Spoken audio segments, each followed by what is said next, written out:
因为强烈大陆冷气团全台反寒，上低温7.5度出现伫苗栗龙解场。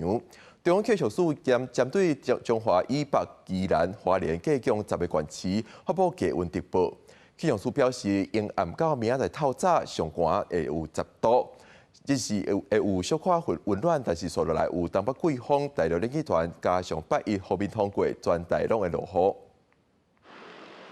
天气冷，机民众外出包甲红红，全台有几个所在出现10度以下低温。中央气象署初九针对中华以北、宜兰、花莲拢总有10个县市发布低温特报，其中透早侦测到嘉南8.1度，宜兰东澳、新北、福隆拢是8.2度。全台上低温是出现伫苗栗龙解场测站，只有7.5度的低温。明天的温度是比今天要稍微回升一点。但是回升的幅度大概也不是很多，主要是北部、东北部地区啊，白天的高温可能会回个大概2到4度左右。气象署指出，全台各地早暗拢偏冷，这波低温受到强烈大陆冷气团影响，有计影响到初10的透早，北部低温降到10度，了后减弱。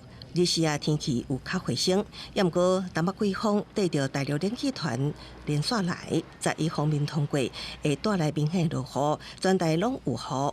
低温加上水汽，互外界关注，敢会有沙月雪？关渡350公尺的高山，敢有落雪可能？9号的晚上到12号的清晨这段时间呢，可能在高山3500公尺以上的高山可能会有降雪的几率。不过，这个因为水汽并不是说太多，所以是可遇不可求。这波封面后的冷空气目前看起来相对可能略强一点点。下个礼拜的一个天气变化算是比较快一点。专家表示，下礼拜天气变化大，要随时注意气象资讯。气象署提醒，初10礼拜日暗时到11的透早，北部东北部的低温会降到10度以下，民众要注意穿脚袖的。记者综合报道。